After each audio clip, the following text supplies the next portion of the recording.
Segera download Quran Tadabbur, dia meraih tafsir kebaikan. dalam genggaman Contoh, Anda. bulan Ramadan adalah bulan Al-Quran.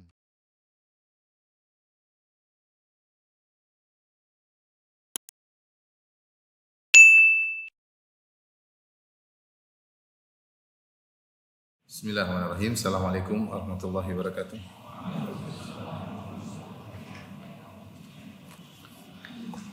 Alhamdulillahi ala ihsani wa syukru lahu ala taufiqihi wa amtinani. Asyhadu an la ilaha illallah wahdahu la syarika lahu ta'ziman li sya'nih.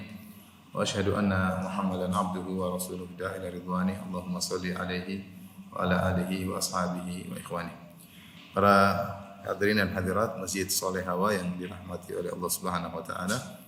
Pada pertemuan kali ini adalah pertemuan pertama kita membahas tentang tafsir surat Hud ya. Ini di antara pengamalan dari perintah Allah Subhanahu wa taala liyadabbaru ayatih, yaitu agar mereka mentadaburi ayat-ayat Allah Subhanahu wa taala. Al-Qur'an diturunkan tujuan utamanya adalah untuk ditadaburi. Kalau sudah ditadaburi dipahami, maka kemudian diamalkan kandungannya.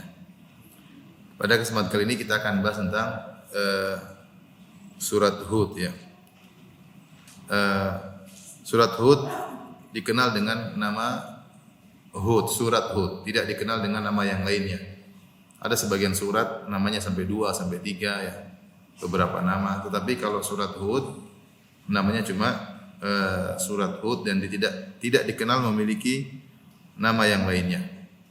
Dan dalam beberapa hadis disebutkan tentang penamaan surat Hud, seperti Fa'an Uqbah bin Amir radhiyallahu anhu, dari Uqbah bin Amir radhiyallahu anhu qala, beliau berkata, qultu ya Rasulullah, aku berkata wahai Rasulullah, akri'ni surat Hud. Ya Rasulullah, bacakanlah kepadaku surat Hud wa surat Yusuf, dan bacakanlah juga kepadaku surat Yusuf. Al-hadis. Ya, hadis ini diriwayatkan oleh Nasa'i, Imam Ahmad, Ibnu Hibban, Al-Hakim, dan sanadnya disahihkan oleh Syekh Al-Albani rahimahullahu taala. Di sini surat Hud disebut dengan surat Hud. Kemudian juga dalam hadis yang lain, satu hadis namun diperselisihkan tentang kesahihannya, di mana Rasulullah SAW pernah bersabda, "Syayyabatni Hud wa akhawatuha." Sungguhnya surat Hud dan yang semisalnya telah menjadikan aku beruban. Satu hari Abu Bakar berkata kepada Rasulullah, "Ya Rasulullah, qad syibta." Ya Rasulullah, engkau telah beruban. Maka Rasulullah SAW menjelaskan tentang sebab ubannya. Kata Rasulullah SAW, "Syayyabatni Hudun wa akhawatuha." Sungguhnya surat Hud dan yang semisalnya telah membuat aku beruban. Dalam sebagian riwayat disebutkan yang semisalnya adalah surat Hud, wal Waqi'ah, surat Al-Waqi'ah, wal Mursalat, surat Amma Yatasaalun, dan surat Idza Syamsu Kuwirat. Ya, dalam riwayat yang lain surat Al-Qari'ah, Al-Haqqah, dan Sa'ala Sa'il, yaitu semua surat-surat tersebut berbicara tentang dahsyatnya hari kiamat. Sebagaimana dalam surat Hud juga sebutkan tentang dahsyatnya hari kiamat. Surat-surat ini membuat Nabi beruban. Namun sebagaimana kita ketahui dalam hadis-hadis yang sahih, Nabi SAW ubannya tidak banyak. Rasulullah SAW meninggal dunia dalam kondisi ubannya tidak sampai 20 helai. Tidak sampai 20 helai. Sebagian di Anfaqah di bawah sini, sebagian di jambang beliau, dan sebagian di kepala beliau. Tapi jumlahnya tidak sampai 20 helai sebagaimana disebut dalam hadis-hadis tentang Syama'il Muhammadiyah. Uban-uban tersebut sebabnya adalah karena Rasulullah SAW memikirkan dahsyatnya hari kiamat. Namun sebelum saya katakan, hadis ini diperselisih oleh para ulama.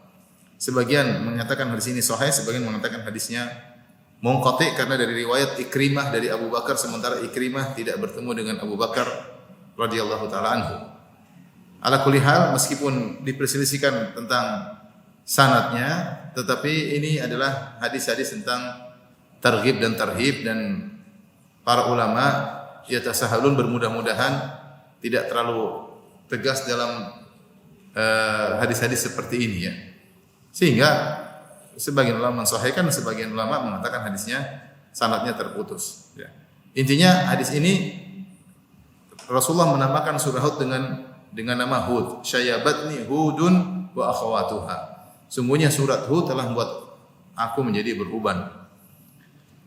Kenapa beruban? Karena tadi ketika Rasulullah SAW mendengar ayat-ayat tentang hari kiamat, tentang dahsyatnya hari kebangkitan, maka beliau ditimpa dengan kesedihan dan kegelisahan. Dan orang yang sering ditimpa dengan kesedihan, kegelisahan cepat berubah. Benar atau tidak?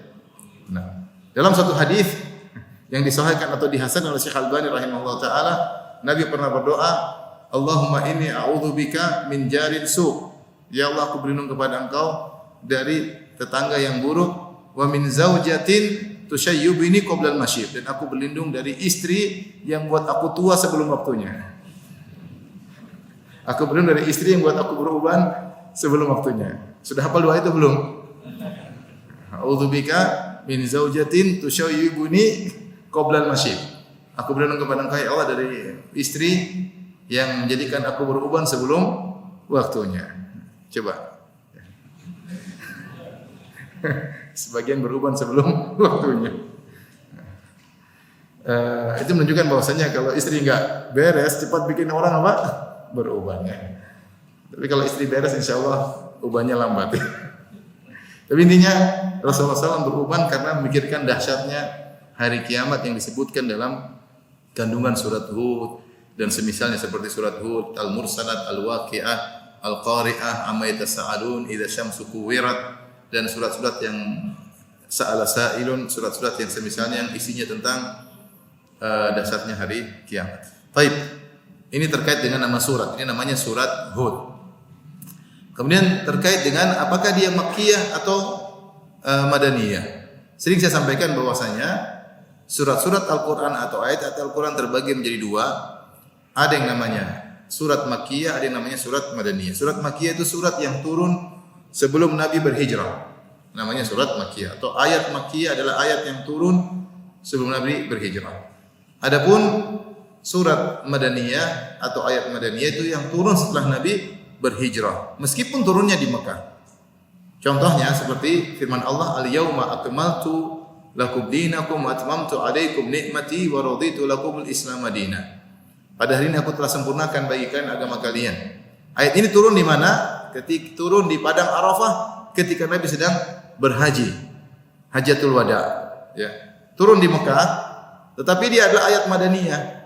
Kenapa ayat Madaniyah? Karena turun setelah Nabi berhijrah, yaitu di tahun 11 Hijriyah atau di tahun 10 Hijriyah ketika Nabi berhaji haji wada, tahun 10 Hijriyah. Ya. Jadi 10 tahun setelah Nabi berhijrah turun ayat ini. Meskipun lokasinya turunnya di Mekah, tetapi karena turunnya setelah Nabi berhijrah, maka adalah ayat Madaniyah. Ini contoh penamaan surat atau ayat dinisbahkan kepada tempat, tetapi hakikatnya terkait dengan waktu. Paham? Penamaannya terkait dengan tempat, tetapi ternyata hakikatnya terkait dengan waktu. Jadi namanya surat ayat Madaniyah bukan berarti harus turun di Madinah. Namanya ayat Makkiyah tidak harus turun di Mekah, tapi kalau ayat Makkiyah rata-rata di Mekah karena Rasulullah SAW memang lama di Mekah. Intinya ayat atau surat Madaniyah adalah ayat atau surat yang turun sebelum Nabi berhijrah, dan ayat atau surat Madaniyah adalah ayat atau surat yang turun setelah Nabi berhijrah. Dan surat Hud, surat Makkiyah. Surat Makkiyah. Perlu kita sebenarnya pengetahuan tentang surat Makkiyah dan Madinah tidak begitu penting dari sisi hukum.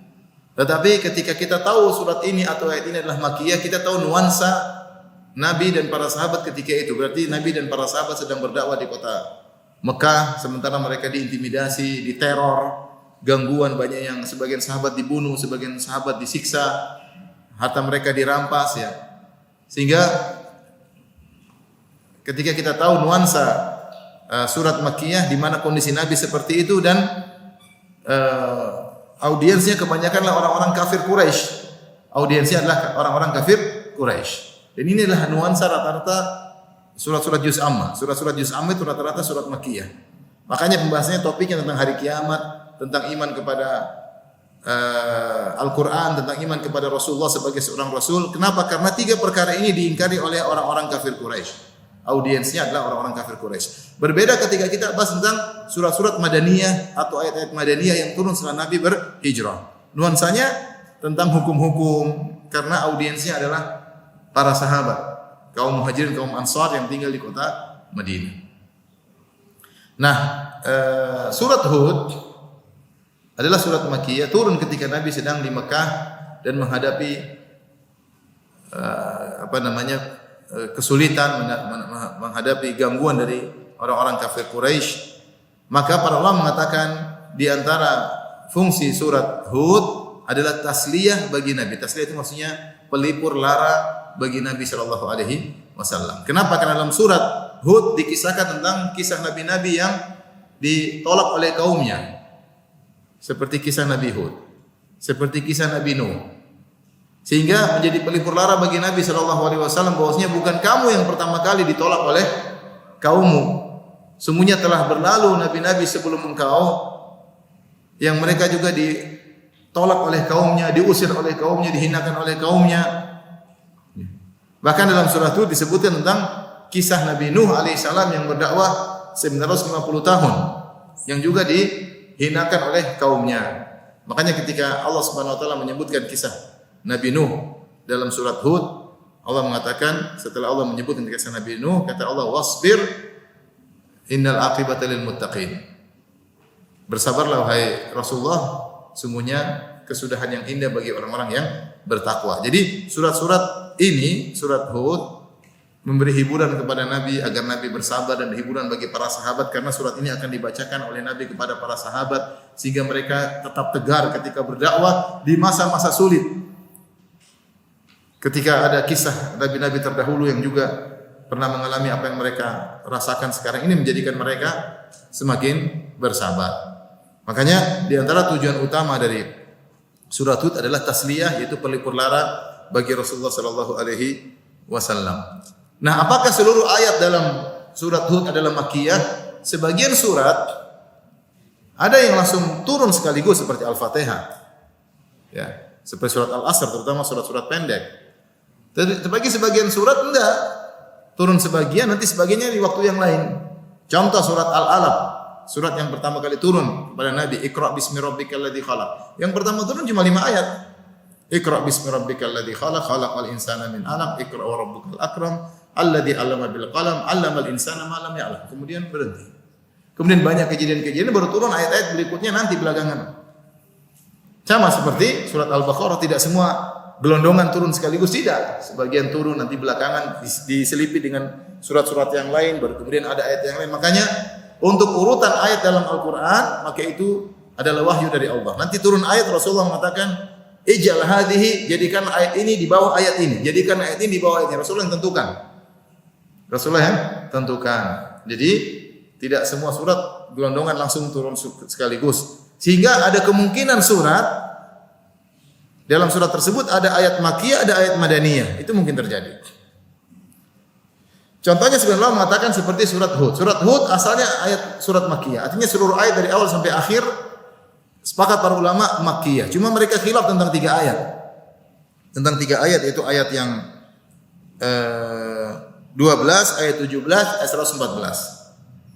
3 ayat ini apakah Makkiyah atau Madaniyah ada khilaf.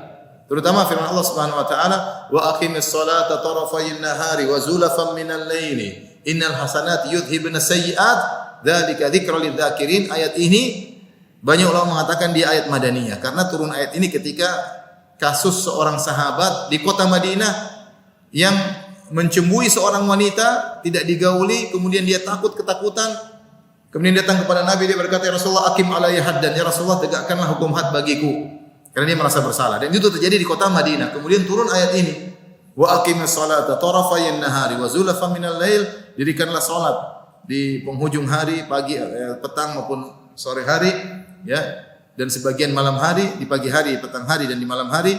Innal hasanati yudhhibna sayyi'at. Sesungguhnya kebaikan-kebaikan akan menghilangkan dosa-dosa. Ayat ini turun ketika terjadi kasus di kota Madinah. Sehingga sebagian ulama mengatakan ini ayat Madaniyah. Meskipun dia terdapat di sela-sela surat Hud. Intinya, ikhwan dan akhwat yang dirahmati Allah Subhanahu wa taala, surat Hud secara totalitas, secara asal adalah surat Makkiyah, kecuali ada beberapa ayat yang diperselisihkan, di antaranya adalah ayat yang tadi saya sebutkan. Baik. Kita masuk pada ayat pertama ya. Allah Subhanahu wa taala berfirman, Alif Lam Ra. Ini disebut dengan al-huruf al-muqatta'ah, yaitu huruf-huruf yang dibaca per huruf bukan sebagai kata. Makanya dibacanya bukan alif seperti alif lam mim, tidak dibaca alam, tapi alif lam mim dibacanya per huruf ya. Seperti toha tidak dibaca toh misalnya. Bacanya bukan sebagai kata, tapi sebagai huruf. Alif lam mim sad, sad qaf. Alif lam mim sad ya. Yasin bukan dibaca yas tapi yasin.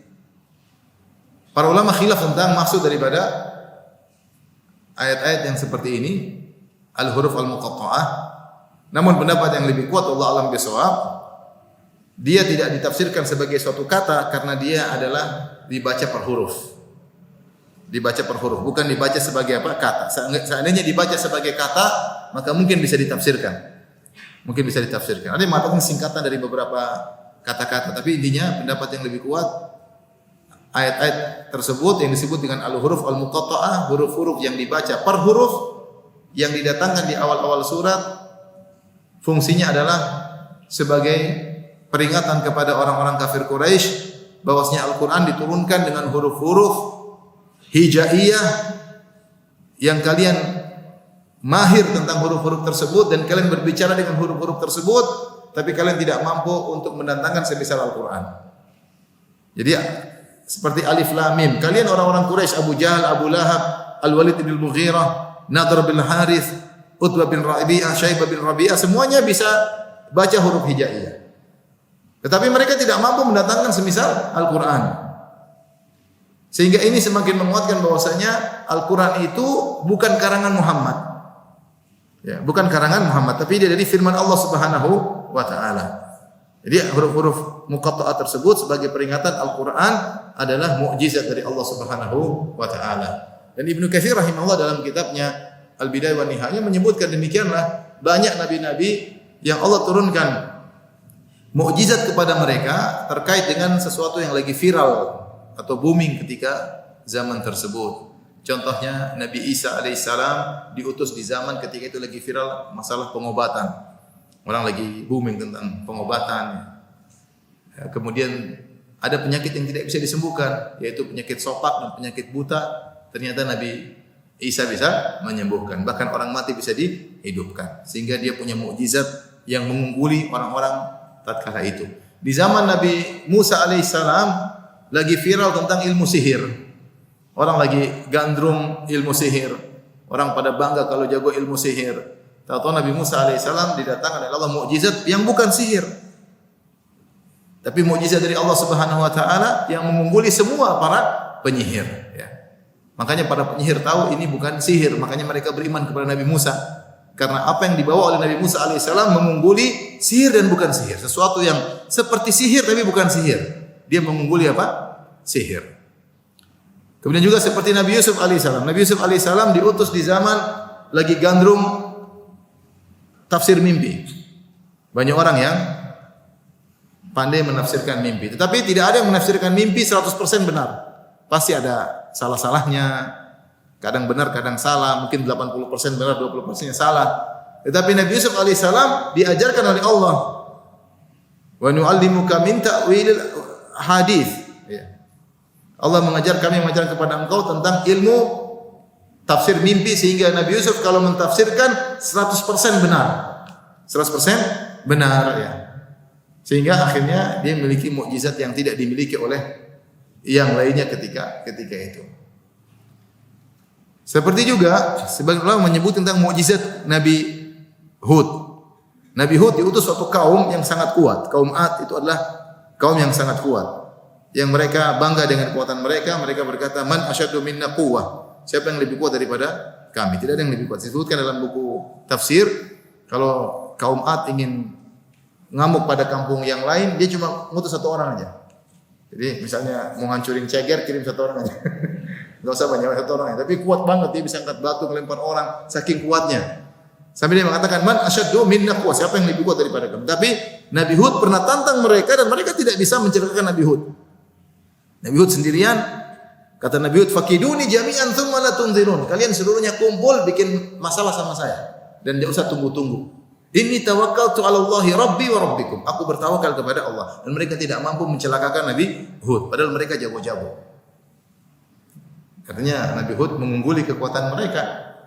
Di antaranya lagi viral tentang kekuatan, di antaranya mukjizat Nabi Muhammad SAW tentang Al-Quran, karena di zaman Nabi SAW lagi viral tentang balaghah, tentang bahasa Arab, tentang syair-syair, lagi viral. Itu yang dibangga-banggakan oleh mereka. Siapa yang ahli bahasa, ahli balaghah, ahli syair, maka dia orang hebat. Bahkan ada lomba-lomba syair ya. Sampai sekarang orang Arab seperti sekarang orang syair dikasih hadiah. Lomba syair sampai sekarang masih ada. Tapi Nabi Muhammad SAW diberikan mukjizat oleh Allah Subhanahu Wa Taala yang Al-Quran yang bukan syair. Kalau kita lihat susunan Al-Quran bukan syair, tapi lebih hebat daripada syair dan diakui tentang balaghahnya oleh orang-orang ketika itu. Sehingga mereka ketika mendengar firman Allah tentang Al-Quran, banyak di antara mereka langsung masuk Islam begitu mendengar ayat-ayat Allah Subhanahu Wa Taala. Seperti Jubair bin Mut'im, ketika dia pergi ketemu Nabi SAW, dia masih kafir, dia dengar Nabi baca dalam solat maghrib firman Allah, am khuliqu, dalam surat At-Tur, am khuliqu min ghairi syai'in am humul khaliqun. Apakah mereka diciptakan tanpa ada yang menciptakan, ataukah mereka menciptakan diri mereka sendiri? Kata Jubair bin Mut'im, kada qalbi yatir, hampir-hampir jantungku lepas. Dan itu sebab dia masuk Islam. Dan banyak sahabat begitu dengar ayat-ayat Allah langsung masuk Islam. Karena mereka tahu ini bukan syair, ini bukan seperti yang tersebar di masyarakat. Ini hebat ya. Ini perkataan yang hebat. Dan ini yang bisa mengetahui tentang indahnya Al-Quran adalah orang-orang yang mahir berbahasa Arab. Makanya Allah tantang kepada orang-orang Arab yang mereka lagi viral tentang ketika itu tentang jago bahasa Arab untuk mendatangkan yang semisal Al-Quran dan mereka tidak mampu. Ya. Fa'tu bi suratin mithlihi.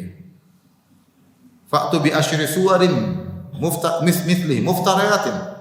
Datangkan satu surat, enggak mampu, datangkan 10 surat, datangkan semisal Al-Qur'an, mereka tidak mampu. Kata Allah, qul in ijtama'atil insu wal jinnu ala an ya'tu bi mithli hadzal Qur'an la ya'tu bi mithlihi walau kana ba'dhum li ba'dhin dhahira. Katakanlah jika seluruh manusia dan jin bersatu padu berkumpul untuk mendatangkan semisal Al-Qur'an, mereka tidak mampu mendatangkan meskipun mereka saling bahu-membahu. Ini pendapat yang Allah alam lebih kuat tentang al-huruf al-muqatta'ah, alif lam ra, alif lam mim, yasin, qaf, sad, nun dan yang lainnya tidak perlu kita tafsirkan karena tidak dibaca sebagai kata tetapi dibaca per huruf, sehingga ini hanya sebagai peringatan, sebagai muqaddimah dari suatu surat bahwasanya surat ini yang dibacakan oleh Muhammad tersusun dari huruf-huruf hijaiyah yang kalian mampu bisa mengucapkannya, wahai Abu Jahal, Abu Lahab dan orang-orang Quraisy yang lainnya. Namun kalian tidak mampu mendatangkan yang semisalnya, pertanda bahwasanya surat-surat dalam Al-Qur'an diturunkan oleh Allah pencipta alam semesta.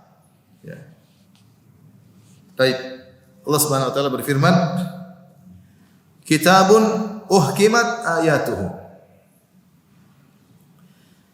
Kitabun, suatu kitab itu Al-Qur'an.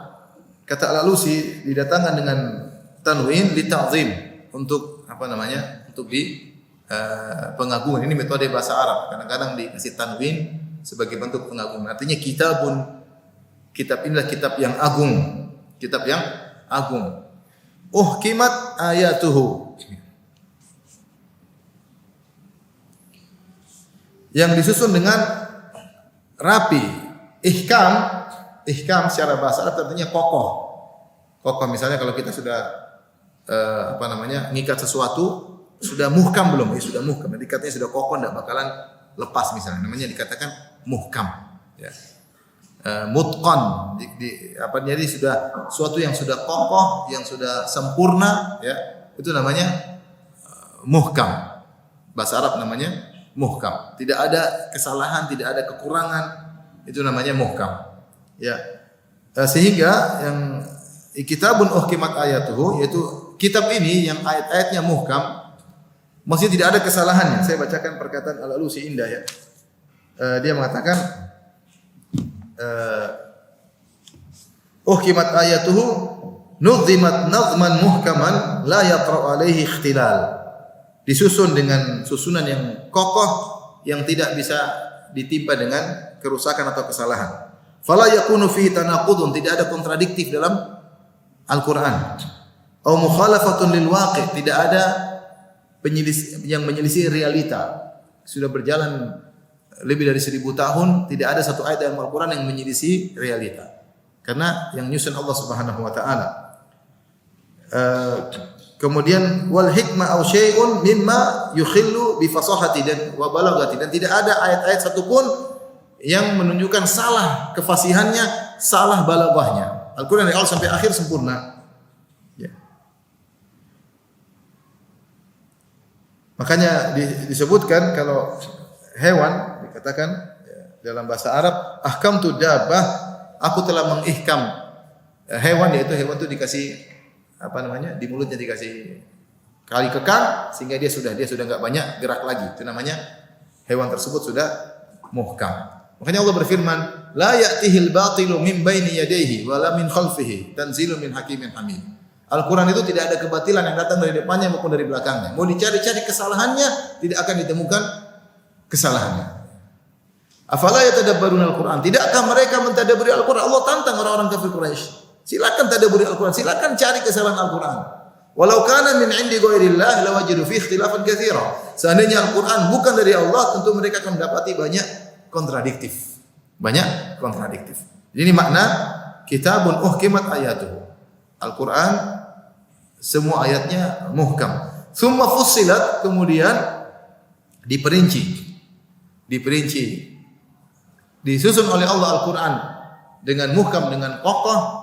Ya, kemudian diperinci, artinya banyak ayat-ayat yang diperinci karena dalam Al-Qur'an isinya berbagai macam perkara, ada tauhid, ada iman, ada hari kiamat, ada akhlak, ya, kemudian ada adab, ya, ada hukum-hukum syar'i, ya, banyak hal ya, yang dijelaskan, diperinci dalam Al-Qur'an, ya.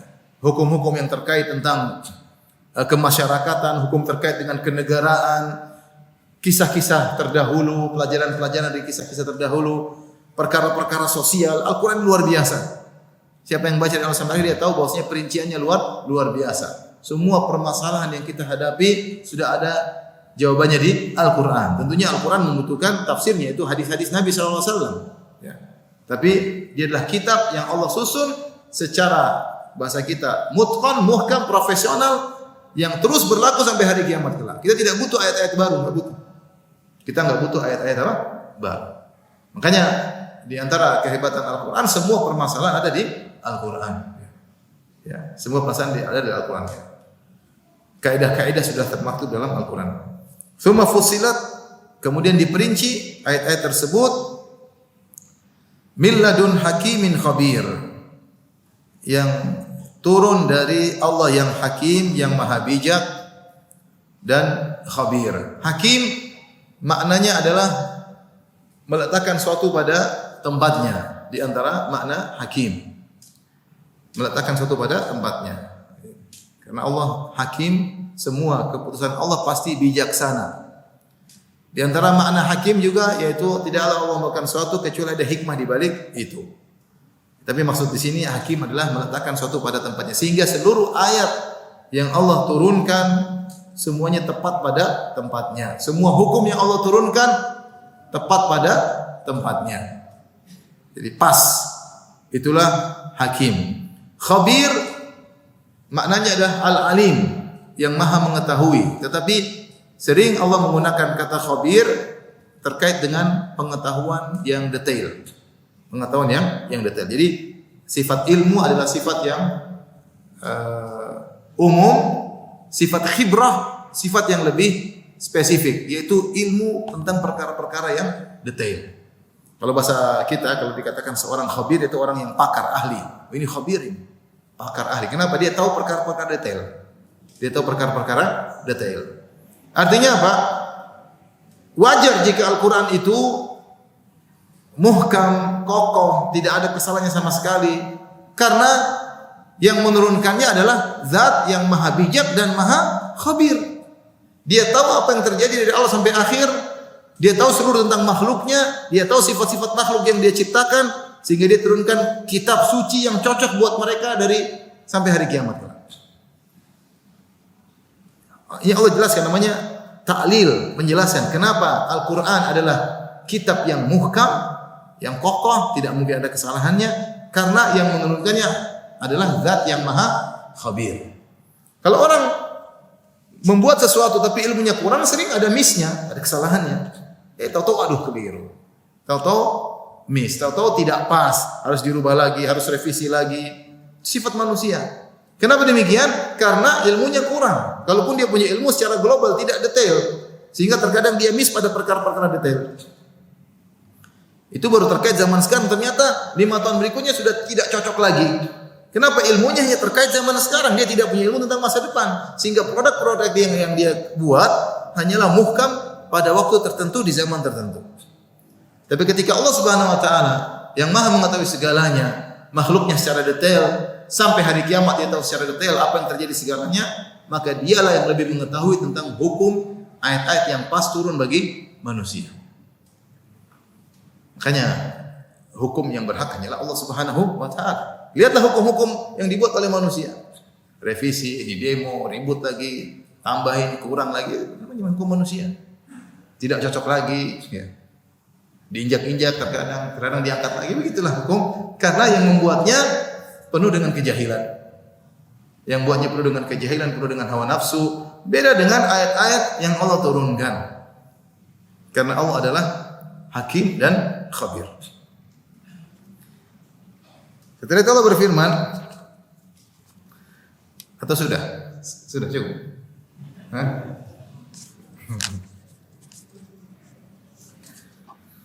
Allah ta'budu illallah. Janganlah kalian menyembah kecuali hanya kepada Allah Subhanahu wa taala. Tentang tauhid. Perlu menyebutkan di antara tafsiran pertama yang Allah sebutkan adalah tentang tauhid. Makanya kalau kita buka Al-Qur'an dari awal sampai akhir isinya tentang tauhid. Kalau kamu tahu bahwasanya, kalau kalian tahu bahwasanya Al-Qur'an ini turun kepada zat yang hakim dan khabir, maka yang berhak disembah cuma Dia. Bukan mayat di kuburan kalian sembah yang tidak punya hukum apa-apa, yang ilmunya kurang, yang tidak bisa bikin apa-apa. Apalagi menyembah sapi, apalagi menyembah mata dan tidak punya apa-apa. Yang berhak disembah adalah yang hakim dan khabir, yang punya kitab suci, yang sempurna, itu yang berhak untuk disembah. Allah ta'budu. Jadi Allah turunkan Al-Quran ini yang sempurna agar kalian tidak menyembah kecuali hanya kepada siapa? Allah Subhanahu wa taala. Kalian tidak menyembah kecuali hanya kepada Allah Subhanahu wa taala. Dan ini perincian tafsir pertama yang Allah perinci adalah tentang tauhid. Tauhid luar biasa ya. Perincian pertama dalam surat ini tauhid. Nikmat pertama dalam surat An-Nahl adalah nikmat tauhid. Perintah pertama dalam surat Al-Baqarah tentang perintah tauhid. Jadi tauhid adalah intisari daripada seluruh agama-agama para nabi. Kata Nabi sallallahu alaihi wasallam, "Nahnu ma'syaral anbiya abna'u allat. Dinuna wahid wa ummahatuna syatta." Kami para nabi adalah saudara-saudara sebapak. Bapak kami satu, istri ibu kami berbeda-beda. Maksudnya kata para ulama, semua nabi bapaknya satu, maksudnya semua menyuruh kepada tauhid, tapi syariatnya berbeda-beda. Syariatnya berbeda-beda. Tapi tujuan dari seluruh nabi diutus adalah untuk agar tidak disembah kecuali hanya Allah Subhanahu wa taala. Agar tidak orang bertawakal kecuali hanya kepada Allah. Agar orang tidak berharap kecuali hanya kepada Allah Subhanahu wa taala. Tauhid. Allah ta'budu illa Allah. Sekarang orang menyembah malaikat misalnya. Malaikat hukum apa yang diturunkan oleh malaikat? Enggak ada. Apalagi menyembah jin ya. Terkadang terlihat tidak terlihat, terkadang jin disembah, terkadang cantik, terkadang gendruwo disembah. Kemudian terkadang menyembah manusia seperti dia. Yang lebih menyedihkan menyembah yang lebih buruk daripada dia. Menyembah mayat yang enggak bisa apa-apa disembah. Ya mayat bisa apa yang dia sembah? Ini Allah Hakimun Khabir, turunkan Al-Quran, berhak disembah. Ini bisa apa? Ente sembah. Udah mati, mau disembah. Mau wali, mau nabi, udah mati, selesai. Mau apa? Tidak bisa apa-apa. Kata Abu Bakar ketika Rasulullah SAW meninggal dunia, "Man kana ya'budu Muhammadan fa inna Muhammadan qad mat." Siapa yang menyembah Muhammad, Muhammad mati. Wa man kana ya'budu Allah, siapa yang menyembah Allah, fa inna Allaha hayyun la yamut. Sungguhnya Allah Maha hidup dan tidak akan mati. Tapi lebih lagi menyembah hewan. Subhanallah, menyembah sapi, menyembah tikus, menyembah. Ada sebagian negara ya di dunia ini, suatu negara yang disebutkan bahwasanya Tuhannya lebih banyak daripada penduduknya. Tuhannya lebih banyak daripada penduduknya. Hewan-hewan dia sembah. Monyet disembah, tikus disembah, sapi disembah, ini disembah, luar biasa. Lebih banyak Tuhannya daripada penduduknya. Aneh bagaimana menyembah sesuatu yang lebih hina daripada dirinya. Inilah tujuan utama Al-Quran diturunkan dengan diperinci, dan ini perincian pertama, alla ta'budu illallah. Jangan kalian menyembah kecuali hanya kepada Allah Subhanahu wa taala. Innani lakum minhu nadhiru wa basyir. Sungguhnya aku ini adalah pemberi peringatan bagi kalian dan beri kabar gembira bagi kalian. Aku beri peringatan kalau kalian tidak bertauhid, kalau kalian menyimpang melanggar larangan-larangan Allah, aku beri peringatan kepada kalian tentang azab yang pedih. Wa basyir, dan aku beri kabar gembira kepada kalian. Barang siapa yang bertauhid dan taat kepada Allah, maka dia akan mendapatkan kenikmatan duniawi dan juga kenikmatan ukhrawi. Ya. Ini fungsi utama Nabi Muhammad sallallahu alaihi wasallam, nadhir wa basyir, memberi peringatan dan memberi kabar gembira. Ya. Dan ini metode harusnya diikuti oleh para dai. Para dai juga menggabungkan di antara dua metode ini, targhib dan tarhib, memberi peringatan, memberi kabar gembira. Jangan sampai kajian cuma memberi peringatan melulu. Mengerikan, bid'ah syirik melulu, enggak ada tentang bidadari. Kajiannya mengerikan melulu, ya ini juga enggak benar. Sebaliknya juga jangan kajian juga senang-senang melulu. Keutamaan ini, keutamaan anu, enggak pernah beri peringatan, ya. Umat butuh kepada peringatan dan butuh kepada kabar gembira. Itulah metode Nabi Muhammad sallallahu alaihi wasallam. Baik, setelah itu Allah berfirman, wa anistaghfiru rabbakum. Hendaknya kalian beristighfar kepada Rabb kalian. Tsumma tubu ilaih. Kemudian bertobatlah kepada Allah Subhanahu wa taala. Yumatti'kum mata'an hasanan. Ya, jika kalian bertobat dan beristighfar, niscaya Dia akan memberikan kenikmatan yang baik. Mata'an itu kesenangan, hasanan yang baik. Ila ajalin musamma, sampai pada waktu yang ditentukan. Wa yu'ti kulladzi fadlin fadlah, dan akan memberikan kepada tiap-tiap orang memiliki keutamaan balasan keutamaannya. Wa in tawallau, jika kalian berpaling, fa inni akhafu alaikum adzab yaumin kabir, maka aku khawatir akan menimpa kalian azab di hari yang besar. Ila Allahi marji'ukum, kepada Allah tempat kembali kalian, atau kepada Allah kalian akan kembali. Wa huwa ala kulli syai'in qadir, dan Dia Maha Kuasa atas segala sesuatu. Baik, kita lanjutkan. Allah berfirman, wa anistaghfiru rabbakum tsumma tubu ilaihi. Beristighfarlah kemudian bertobat. Di sini isyarat bahwasanya beda antara istighfar dengan taubat. Antara istighfar dengan taubat, karena Allah mengatofkan, menggandengkan dengan kata tsumma, kemudian beristighfarlah kemudian bertobat. Apa bedanya istighfar dengan taubat? Ada beberapa perbedaan antara istighfar dengan taubat. Secara bahasa, istighfar artinya meminta untuk siter, untuk ditutup dosa-dosa yang dilakukan, dan agar dampak dosa tidak mengenai seseorang. Itu namanya istighfar, yaitu tolabul maghfirah. Istighfar artinya tolabul maghfirah, minta maghfirah. Maghfirah secara bahasa diambil dari mikfar. Mikfar adalah helm yang dipakai prajurit ketika bertempur. Yang helm ini fungsinya dua, menutup kepala, yang kedua menghadang dari hantaman senjata musuh. Sehingga ketika seorang mengatakan astagfirullah, maknanya, ya Allah, aku mohon kepada Engkau, tutuplah dosa-dosaku, jangan Kau umbar dosa-dosaku, jangan Kau umbar aibku di dunia apalagi di akhirat, dan saya pelaku dosa, ya Allah, tutuplah sebagaimana helm yang menutup kepala prajurit. Yang kedua, jangan Kau timpakan kepadaku dampak dosa tersebut, sehingga dampak tersebut ketika akan menimpaku tertangkis dengan istighfarku, sebagaimana helm yang dipakai oleh seorang prajurit ketika dihantam oleh pedang musuh tidak akan mengenai dia, dampaknya tidak terkena. Karena dosa itu pasti ada dampaknya, pasti. Dosa itu pasti ada dampaknya. Apakah mengenai jasad kita, mengenai ekonomi kita, mengenai hati kita. Ya, terkadang orang lupa disangka bahwasanya dampak dosa hanya sekedar jasad, ekonomi, tidak, terkadang mengenai hati kita. Ya, jadi malas beribadah, jadi tertawan dengan nafsu dan syahwat misalnya, itu semua dampak daripada dosa. Oleh karenanya ketika kita mengatakan astagfirullah, yaitu ya Allah aku mohon maghfirah kepada Engkau, yaitu tutuplah segala aibku, jangan kau umbar di dunia, terlebih lagi di akhirat. Yang kedua, jangan sampai ada dosa yang aku lakukan berdampak pada diriku. Itu namanya istighfar. Adapun secara bahasa taubat dari yaitu dari roja, yaitu kembali kepada Allah Subhanahu wa taala. Jadi secara bahasa juga berbeda. Secara bahasa berbeda. Ini perbedaan pertama. Perbedaan kedua, istighfar adalah tolak, meminta. Aku minta. Adapun taubat adalah kabar bahwasanya saya sudah kembali kepada Engkau ya Allah dengan meninggalkan dosaku. Bedanya di mana? Bedanya orang istighfar bisa jadi dia tidak bertobat. Bisa jadi dia masih bermaksiat tapi dia astagfirullah. Bisa atau tidak? Bisa. Karena dia jadi istighfar itu bagian daripada doa. Oleh karena Ibnu Taimiyah rahimahullah taala dalam kitabnya Jami' ar-Rasail dia mengatakan doa yang terbaik adalah istighfar. Doa terbaik adalah istighfar. Makanya dalam salat kebanyakan istighfar. Dalam doa istiftah ada istighfarnya, ya. Kemudian ruku dan sujud ada istighfarnya. Duduk di antara dua sujud, Rabbighfirli ada istighfarnya. Tasyahud sebelum salam juga ada istighfarnya, ya. Jadi setelah salat juga apa? Astagfirullah, astagfirullah, astagfirullah. Doa yang terbaik adalah istighfar. Makanya Nabi paling sering melazimi istighfar. Jadi istighfar bagian daripada doa.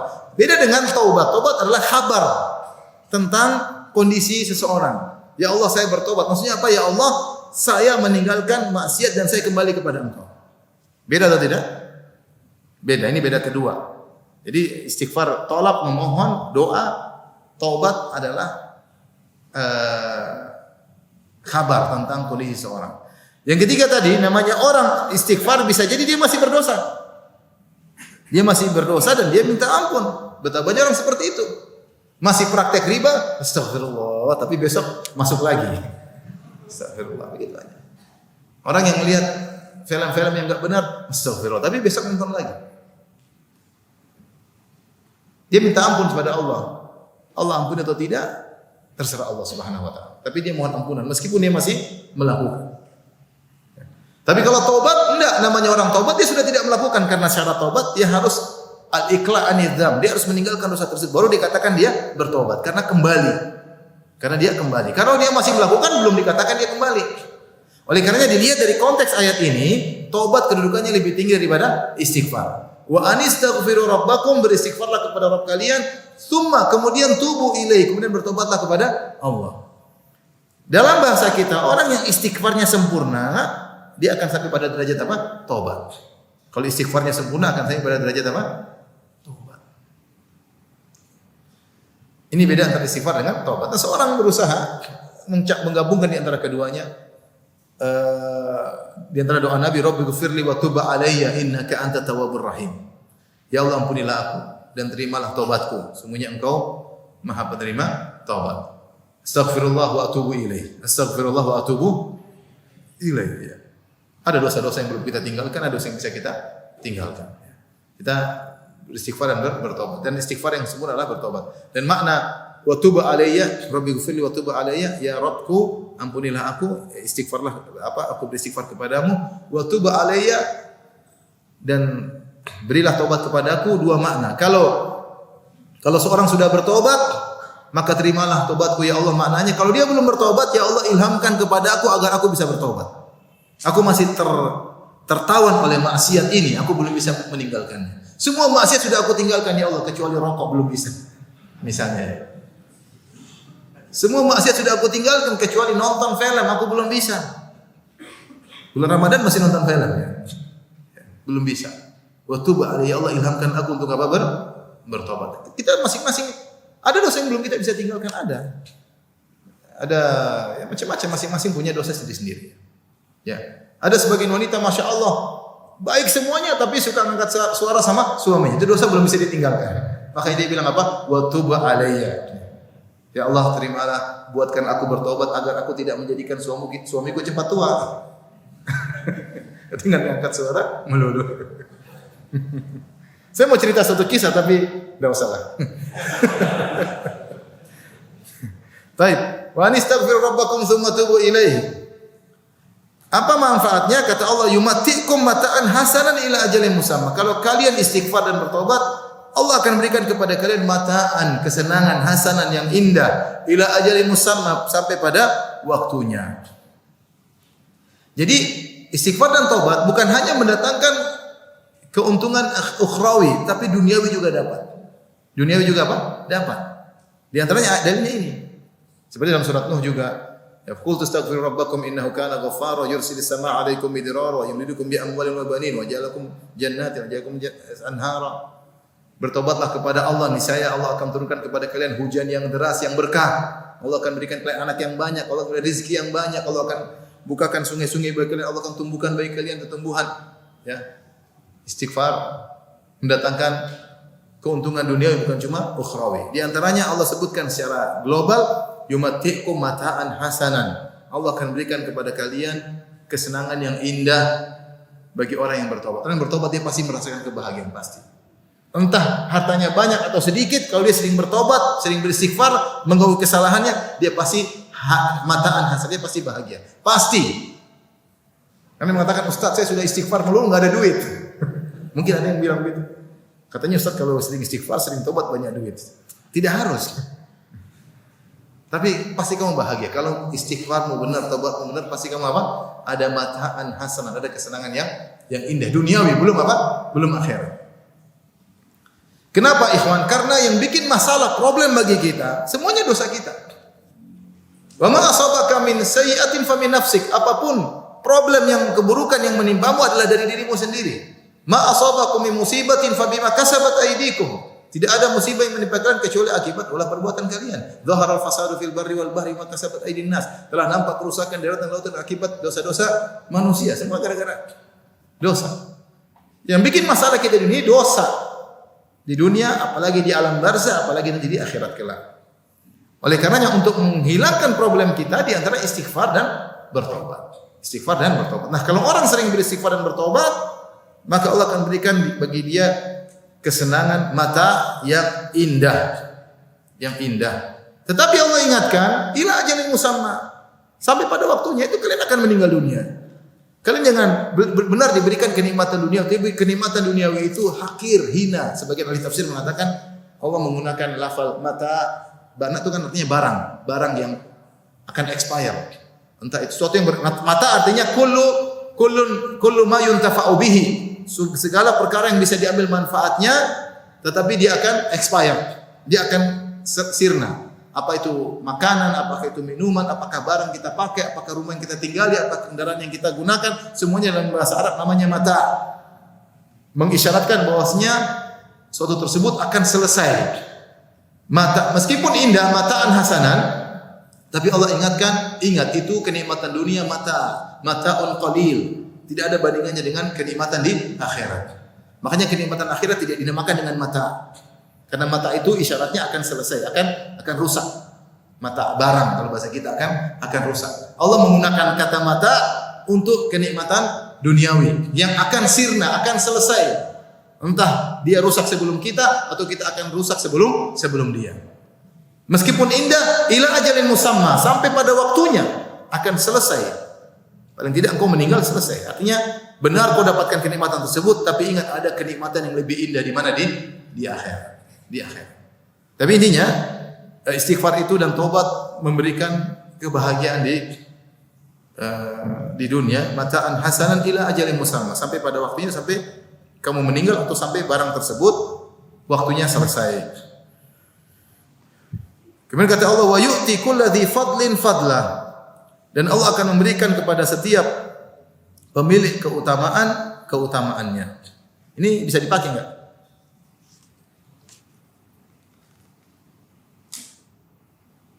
Wa yu'ti kulladzi fadlin fadlahu. Bisa kelihatan? Hah? Enggak kelihatan. Enggak bilang dari tadi, ya sudah tulis panjang. Wa yu'ti kulli dzi fadlin fadlah. Ya. Dan Allah memberikan, dia ada dua tafsiran dari kalangan mufassirin. Yang pertama wa yu'ti kulli dzi fadlin fadlah, artinya Allah memberikan pada setiap orang yang memiliki keutamaan balasan keutamaannya. Artinya seorang memiliki keutamaan dalam harta, kalau dia sedekah Allah akan berikan balasannya. Ada orang memiliki keutamaan dalam dakwah, Allah akan berikan balasannya di dunia maupun di akhirat. Ada orang yang memiliki keutamaan dalam kata-katanya lembut, tidak suka nyinyir. Rasulullah tidak ayab, Rasulullah itu bukan orang yang suka nyinyir orang. Suka merendahkan orang, nyinyir orang, menyebut kesalahan, enggak. Maka dia akan dibalas oleh Allah. Kebaikan apapun yang dia miliki, baik dengan hartanya, baik dengan tenaganya, baik dengan pikirannya, baik dengan kata-katanya, baik dengan statusnya, semuanya akan Allah balas. Ini menunjukkan bahwasanya Allah detail ketika membalas kebaikan. Wa yu'ti kulli dzi fadlin fadlah. Allah akan memberi balasan tersebut secara detail. Ada yang mengatakan ini balasan di akhirat, secara detail akan ada di akhirat. Ini pendapat pertama. Pendapat kedua, wa yu'ti kulli dzi fadlin fadlah, maksudnya fadlahu, hu-nya kembali kepada Allah. Kalau tadi wa yu'ti kulli dzi fadlin fadlahu, dhamir ha kembali kepada kulla, kepada dzi fadlin, pemilik, yang tahu bahasa Arab ya, Allah akan berikan pada setiap pemilik keutamaan balasan keutamaannya, nya ini kembali kepada orang itu. Tafsiran pertama. Tafsiran kedua, wa yu'ti kulli dzi fadlin fadlahu, dan Allah akan memberikan setiap pemilik keutamaan Allah, yaitu surga. Keutamaan yang Allah miliki surga. Maksudnya apa? Ini tafsir Ibnu Abbas. Artinya barang siapa yang di akhirat kelak kebaikannya lebih banyak daripada keburukannya, maka Allah akan balas surga baginya. Fadlan maksudnya adalah fadalat hasanatuhu sayyiatihi. Yaitu keutamaannya melebihi pahalanya melebihi dosanya. Bukankah dalam aturan Allah dalam mencatat kebaikan dan keburukan, siapa yang melakukan keburukan 1 dicatat 1, siapa yang melakukan kebaikan 1 dicatat 10. Dan seharusnya orang beriman kebaikannya lebih unggul daripada keburukannya, karena dosa 1 dihitung apa? 1. Kebaikan 1 dihitung apa? 10. Jadi kalau untuk menyamai di dalam timbangan, dia melakukan 1 kebaikan sama dengan 10 dosa. 1 kebaikan dan 10 dosa. Kalau dia melakukan 10 kebaikan dengan 10 dosa, 10 kebaikan hitungannya 100. Jadi dia unggul 90 di dalam timbangan. Karena 1 kebaikan dilipat gandakan jadi berapa? 10. Itu minimal. Minimal 10 kali lipat. Bisa dia 17 kali lipat. Ila adafin katsir, bisa lebih daripada itu. Tapi kalau dosa 1 saja, 1. Oleh karenanya kata para ulama, kalau ada orang di akhirat ternyata dosanya lebih banyak daripada keburukannya, kebangetan. Maksud saya begitu. Kebangetan. Mudah-mudahan kita tidak demikian ya. Nah, kalau ada orang yang kebaikannya lebih unggul daripada keburukannya, ya wa yu'ti kulli dzi fadlin fadla, maka Allah pun akan berikan kelebihan dari Allah, itu surga kepadanya. Baik, sampai sini aja ya. Sudah mau jam 10. Kita lanjutkan insyaallah pada kesempatan yang lain. Kalau ada yang bertanya saya persilahkan. Kalau tidak ada, alhamdulillah. Demikian. Wabillahi taufiq wal hidayah. Assalamualaikum warahmatullahi wabarakatuh.